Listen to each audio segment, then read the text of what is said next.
ലോക സിനിമയിലെ മൂത്തോൻ എന്ന കഥാപാത്രത്തെ വെളിപ്പെടുത്തി ദുൽഖർ സൽമാൻ. മമ്മൂട്ടിയുടെ ജന്മദിനത്തിൽ ദുൽഖർ സൽമാനും വേഫറർ ഫിലിംസും പങ്കുവച്ച പോസ്റ്റിലൂടെയാണ് ഇക്കാര്യം വെളിപ്പെടുത്തിയത്. ചരിത്ര വിജയം നേടി റിലീസിംഗ് കേന്ദ്രങ്ങളിൽ മുന്നേറുകയാണ് കല്യാണി പ്രിയദർശിനെ നായികയാക്കി ഡൊമിനിക് അരുൺ സംവിധാനം ചെയ്ത ലോക ചാപ്റ്റർ 1 ചന്ദ്ര.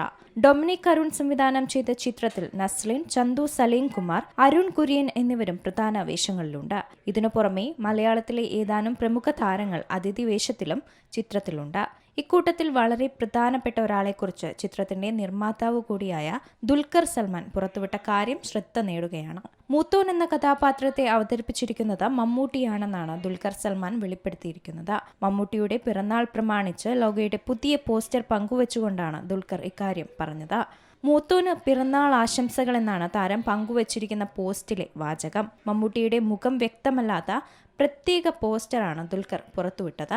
ലോക ചാപ്റ്റർ 1 ചന്ദ്രയിൽ വളരെ സസ്പെൻസ് ആക്കി വെച്ചിരുന്ന കഥാപാത്രമായിരുന്നു മൂത്തോൻ. ഈ കഥാപാത്രത്തെ അവതരിപ്പിച്ചിരിക്കുന്നത് ആരാണെന്ന തരത്തിൽ പലവിധ ചർച്ചകളും നടന്നിരുന്നു. ലോകയിലെ ഒരേയൊരു ഡയലോഗ് മാത്രമുണ്ടായിരുന്ന ക്യാമിയോ റോളായിരുന്നു മൂത്തോന്റേത്. കഥാപാത്രത്തിന്റെ കൈ മാത്രമാണ് സിനിമയിൽ കാണിച്ചത്. കൈയും ശബ്ദവും നിരീക്ഷിച്ച കഥാപാത്രം അവതരിപ്പിക്കുന്നത് മമ്മൂട്ടിയാകാം എന്ന തിയറികളും സമൂഹ മാധ്യമങ്ങളിൽ പ്രചരിച്ചിരുന്നു. അതിനാണ് ഇപ്പോൾ സ്ഥിരീകരണം ഉണ്ടായിരിക്കുന്നത്. ഏറ്റവും പുതിയ വാർത്തകളും വിശേഷങ്ങളും വിരൽത്തുമ്പിലറിയാൻ സീ മലയാളം ന്യൂസ് എല്ലാ ഡിജിറ്റൽ പ്ലാറ്റ്ഫോമുകളിലും ലഭ്യം.